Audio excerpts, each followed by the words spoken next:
And thank you to the CCA for inviting me here. It's really a pleasure to be part of this conversation and with colleagues whose work I have followed and admired, and so it's a real pleasure to be here.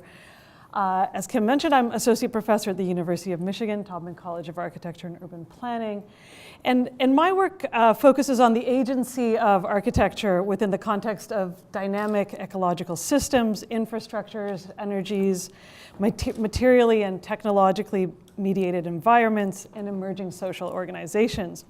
And my research and creative practice oscillates between developing physical prototypes for composite material surfaces with environmental sensing, intelligence, kinetic action, and interaction, and informed by novel manufacturing techniques. We also work in the large-scale infrastructure and landscape-based speculative designs that engage environmental, technological, and political geographies, and the design of infrastructurally based architectures.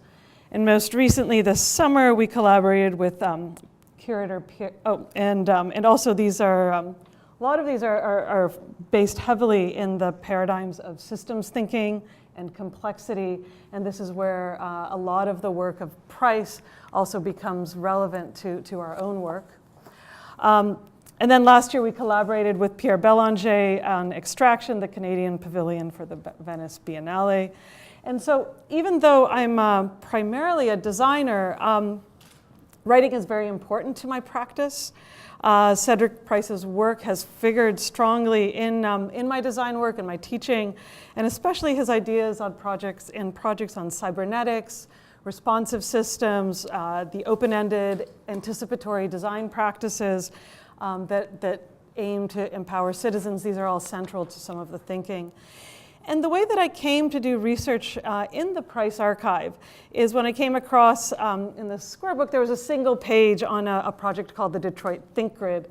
And in trying to find out more about the project, it seemed that no one had really looked at it closely and had really investigated it. And when I went to look more closely at the supplement where it was published in AD of 1971, I became even more keenly interested in the project.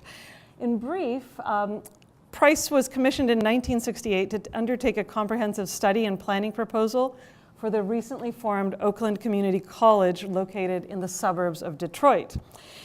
And the project consisted of a series of experimental initiatives that was a kind of distributed multi-phase project that included sites, programs, events that would kind of transform the current campus-based educational system into a kind of flexible network that would be far more easily accessed by the community and would be responsive to community needs and as industry and labor context changed. Besides my obvious interest in the project itself, I also was interested to know more about how Price came to work on a project in Detroit, especially in the year after the infamous summer riots of the summer of 1967, and also given the increasing discourses around rethinking and replanning the future of Detroit, which we ourselves are part of at the University of Michigan and so many of my colleagues focus on. I realized that this would be a very kind of timely and cogent story to investigate. So in the winter of 2013, I came here and did a kind of deep dive into the Think Grid project.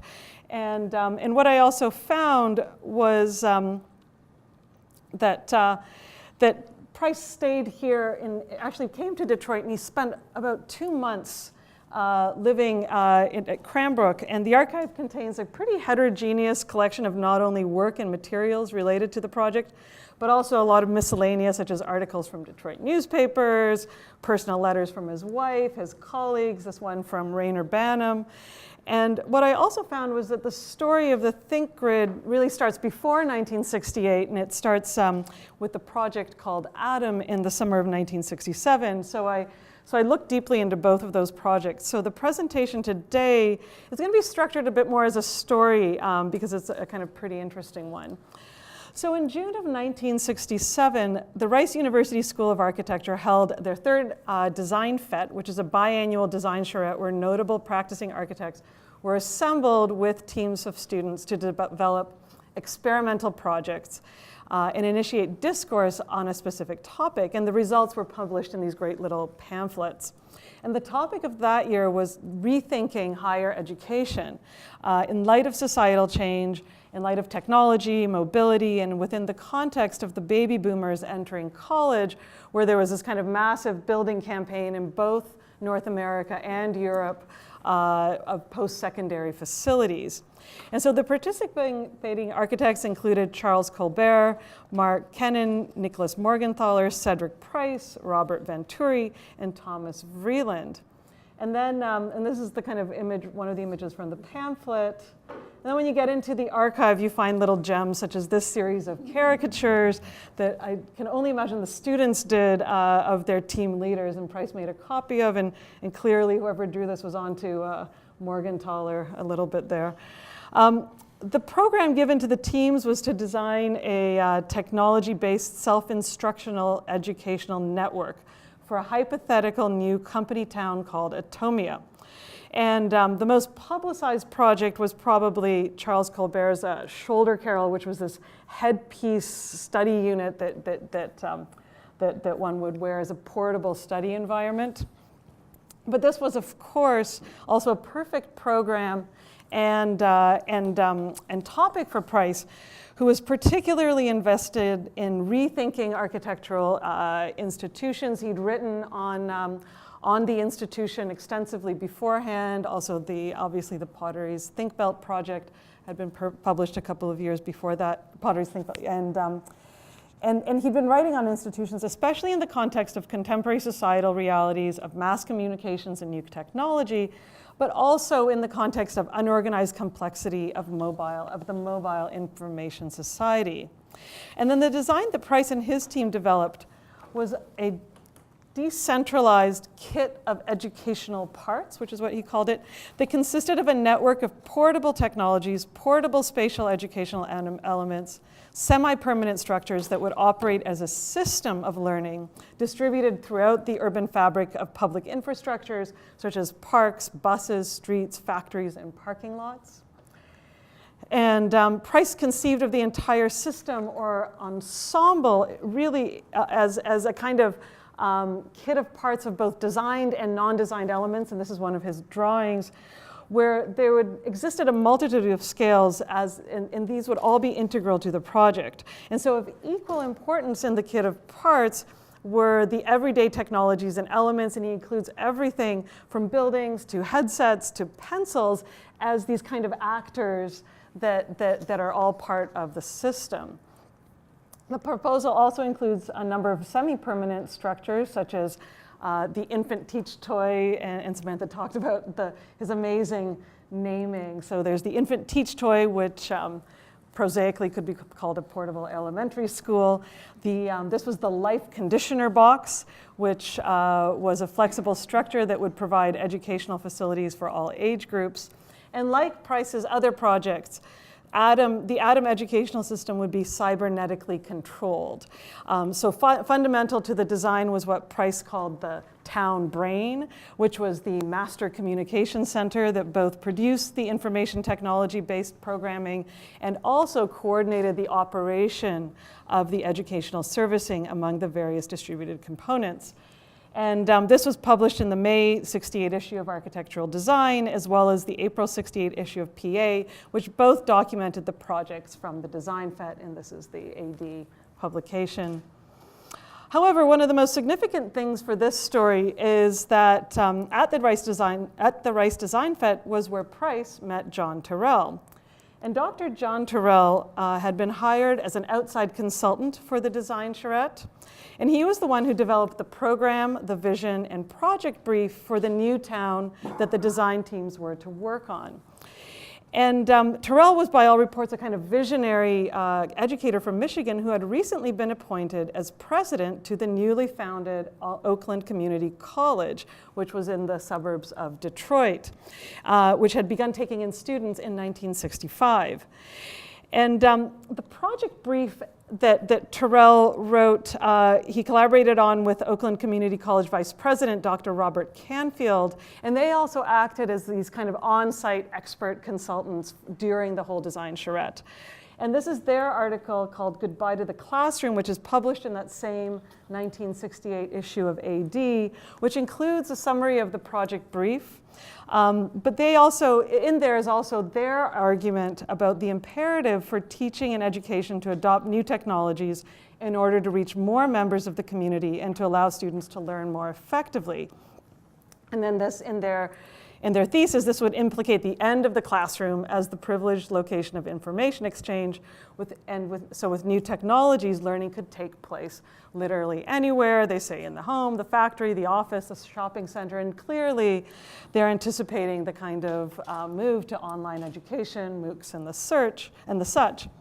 And so needless to say, Tyrell and Price found they had a lot of positions in common, particularly around the idea that education did not need fixed new buildings to serve as formal and, as Price would call them in other writing, country clubs of education. And he believed that these were not, Price in his writing really believed that these were not only machines for delivering outmoded models of learning, but also they produced a kind of subjectivity that alienated people from education, and he was really trying to undermine that with his work. And then both Price and Tyrell shared an interest in how education could come into the space of the community and how it could engage industry and how communications technologies could be productively deployed. It is clear that Tyrell also was very much impressed with Price's Potteries Think Belt project and apparently thought that the ideas could be portable to the situation in Detroit. So he, in his president's report for the Oakland Community College, which he submitted to the regents and the stakeholders in 1967, he called it the future, Think Belt with Think Links. And in the report, and it's hard to kind of read on the screen here, but in the report he specifically refers to Cedric Price and his Potteries Think Belt project as a model for the college to adopt in order to address the changing needs of society in the greater Detroit area, and especially in the context of broader social problems and inequalities. And the archives at the CCA include both Tyrell's report as well as a grant application submitted to the United States Commissioner of Education in 1967 that asked for $148,000, which is about the equivalent of $1 million right now. And the grant application is titled A Proposal to Develop Think Links Between the College, the Ghetto, and the Outer Community. And the proposal cites a number of studies that identify undereducation as a major barrier to employment opportunities and describes an ambitious series of flexible pilot outreach programs and community educational resources that would target areas of poverty and underservice. And the funding was requested to undertake these pilot projects to allow the OCC to undertake these initiatives such as occupying abandoned storefronts with educational outreach programs. And additionally, Tyrell, in collaboration with Cranbrook Academy, arranged to invite Price to Detroit and commissioned him to undertake a comprehensive community survey and planning project for the Oakland Community College campus. And so Price arrived in Detroit in the summer of 1968 and stayed for the months of July and August. He was put up in Cranbrook's Edison House, and clearly people were excited that he was there. This was an article in the Daily Tribune that reported that Price was going to develop a more swinging Oakland Community College. They also report on, in a very short article, they make sure to report on his Carnaby Street style, and also that he liked soul music and hated stereotypes. According to the schedule, however, we have a different picture. So this was Price's schedule while he was there for the month of July. He was busy meeting with college and community stakeholders, some of the industry leaders, and more significantly, characters such as James McCormick, Vice President of Educational Affairs at Detroit Edison. And for this was very important to Price as he was, he believed that industry would be key to transforming education, especially in relation to labor. And contrary to the lifetime of de-skilled assembly work that would characterize what we now refer to as the kind of Fordist era of production of the early 20th century, Price argued, and this is one of his drawings that would become the kind of colorful drawings in the supplement, but this is the kind of layered mylar drawing that you find in the archives. So he argued that in the current era, the employment would be characterized by mobility, and people could have as many as 3 jobs in a lifetime. And so reskilling, or what Price called tuning up for different kinds of jobs, would have to be part of all vocational training. And industries would be central to this, to reskilling these jobs and the delivery of this new education. He also recognized that culture would be saturated with communications technologies, and so you see all the floating televisions and cell phones and cinema and computers. And he wrote, "Thus, advances in technologies not necessarily linked with education are likely to have an increasing effect on its usefulness, not so much in content as in form and in mode of exchange." And in his various other writings on education, he wrote that architecture needed to be radically rethought if it was going to continue to be relevant in this next generation, and that buildings might really only become static minority interest objects, perhaps amongst other architects. So the think grid was really conceived as an open matrix, and this is one of his sketches from that summer, that would be both spatial and temporal. It would be played out over a period of about 10 years and would involve a kind of multi-scalar apparatus of temporary structures, programs, pilot projects that would address this kind of mobile and rapidly changing population within underemployed and poor neighborhoods. And what I realized that while looking through the archive, and this is a kind of interesting aside, is that in fact all of the drawings that were published in the AD supplement seem to have been done after Price came back from the US, and were done almost specifically for that publication. And these were actually drawings that were not submitted to the client. In fact, the only thing that seemed to have been submitted to Oakland Community College was a kind of a 30-page written report entitled Oakland Community College, an investigation into new forms of learning. And so in that report, Price proposed what he referred to as a comprehensive social educational think grid that would break out of the confines of the suburban college campus and would literally take to the streets. And then now we're back to the drawings that he produces later, traversing the urban and suburban areas of greater Detroit by co-opting sites along the major streets of the city, targeting poor and declining areas. The think grid in Price's writing would differ from the think belt in its capacity to service areas that in a way that is multi-directional, and it would be concentrated at a variety of points with only few permanent locations. It consisted of a kind of framework, or as I kind of see it, more of a kind of campaign of pilot projects, elements, and initiatives for experimental learning facilities at various scales of intensity and public engagement, and various levels of time scope. And so you can see in this drawing, the gray shaded area is the area that's within the threshold of major public visibility. So a lot of these programs would be ephemeral, would not be visible. And some of the key elements that I'll just go through very quickly, because you can read about these in the publications, included these deployable information pods. There were space mixers that were portable frames that would be installed in parking lots that would deliver education in a kind of drive-in theater style. Brain fairs would be these lightweight climate-controlled enclosures that would include AV libraries. There would be skill parks, floating classrooms that would teach people how to swim, classrooms that taught people how to, that would provide lawnmower operation and safety skills. He kind of thought of almost every kind of education. The files and the fonts also show that Price made presentations to local industry, and in those presentations he actually illustrated with some of the photo montages from the Atom project. And so you can actually see that in many ways the Think Grid is also an elaboration of many of the ideas of Atom, really conceived of more comprehensively as relative to the conditions of Detroit.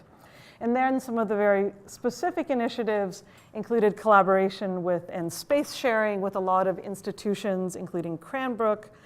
And then he had some ideas for what he called the rich disadvantaged areas of Oakland County, where he proposed methods that would more effectively relate them to their physical environment with informatics, pollution counts, information about local horticulture. And this really interesting proposal that only gets sketched on one of his little cards and described verbally or in writing in the proposal, which he proposed these controlled balloon lifts so that the suburban citizens could go up high and be able to see the rest of the city that they were part of.